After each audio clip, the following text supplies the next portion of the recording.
Okay, so for washing your Giviut garment, you're just going to need a few things. Today we're going to use a 3-gallon bucket. You can either use a large salad bowl, your sink if it's clean, anything like that. We have our Giviut garment we're going to need to wash. And then we have our soap that we use here in the store, Shaklee Formula H2 soap, whatever that means. You can either use, I use my Dawn dish soap. One of our other girls that works here use her Ivory soap. We need a towel to press out the extra water once it's done being washed. And then we have our hot water. So let's go ahead and get started. We're going to take our smoke ring and we're just going to throw it in the bucket. Now, I like to go ahead and just squirt in a little bit of soap to start off with, and then you add your water. Now, the hot water aids in removing the oils and dirt and makeup that this is going to pick up. If you're wearing your smoke ring every day, we recommend that you wash it 2 or 3 times a season. Now, if you're just wearing it every once in a while, once a season is usually fine. I like to make sure that you get the garment completely covered. Now, it doesn't seem like it, but Giviut floats. So you're going to have to go in there, oh, that water's hot, and make sure it gets nice and soaked. I like to kind of make it swish around and get some suds worked up to it. In this hot water soaking with the soap for about 5-10 minutes now. So what we're going to do is we're just going to agitate it a little bit. Now, you don't want to be, too soft. Okay, so what I like to do is I like to kind of just take the garment and work it back and forth in your hands. So what this is doing is it's helping to remove the oils on it.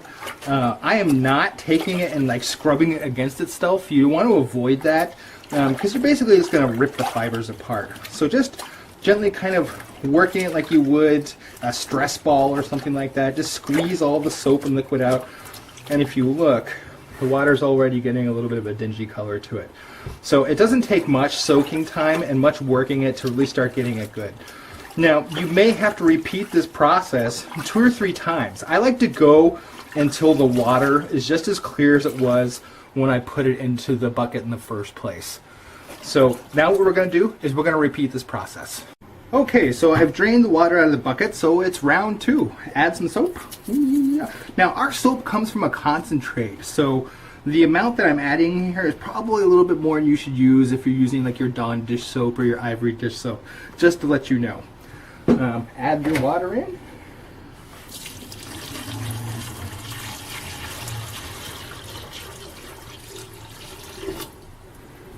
And then let that guy work it around a little bit. Let it soak for a few more minutes. Same kind of thing like we did before. And you can already see how the color of the water is kind of changing a little bit. Or at least hopefully you can see. Okay, so it's soaked for about another 5 minutes. So we're going to do just like we did before. We're kind of work it back and forth between the hands. Or you can just kind of go like this with it. Alright, that water is looking pretty good.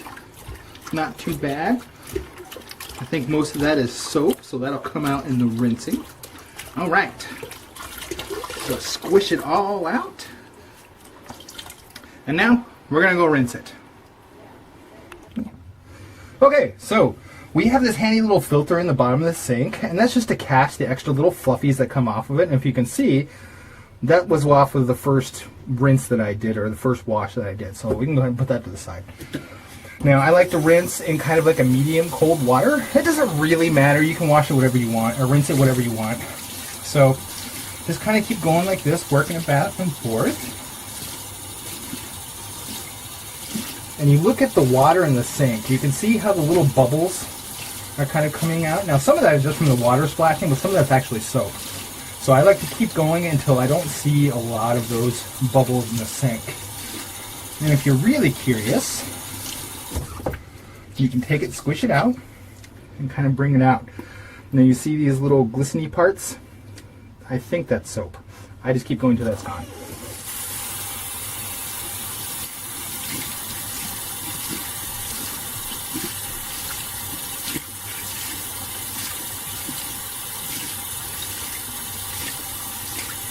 Open it up. Rinse it all flat. Squish down. That way you're getting all the soap from all the different areas out of it. And remember, you're using quite a bit of soap for such a small garment, so it may take a little bit to rinse, and you can adjust how much soap you add to your wash to your liking.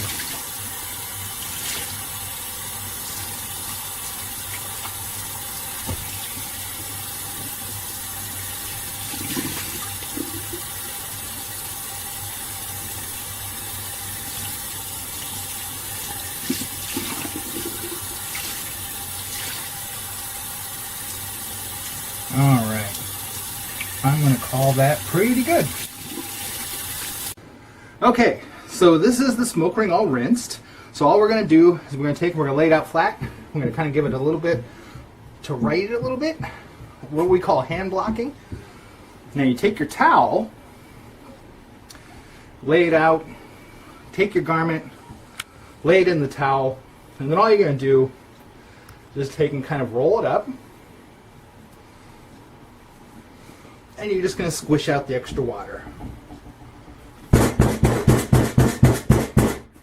I'm just kidding, don't do that. Okay, so as you can see, it's a lot drier now, and the towel has soaked up a lot of the water. I just like to take it out, flip the towel over, and do it again the other way. Now, because Givиут's so light, this will dry out really quick. It only takes like 15, 20 minutes, a half hour for it to dry out once you get all the water soaked up. There it is. Okay, so now you can just take this and you can either lay it flat like this to dry, or you can take and put it over your towel bar in your bathroom, and then just like 20 minutes later flip it over so the other side dries pretty good too. So now, because the smoke rings are knit like this, they tend to start getting shorter and wider around. So what you can do is, while it's still kind of damp, take it and roll it up. Grab it by the ends and kind of gently tug it back out. And what that does, realigns all the stitches in the yarn and lengthens your smoke ring back out, which will help it to hug your face and neck better and wear much more like a hood like it's supposed to. Now, if you like to wear it around your neck as a scarf, that's fine, you don't have to do that. I just took and hung it up over a little bar we have here in the bathroom to let that guy dry, and it's already feeling really dry, so it doesn't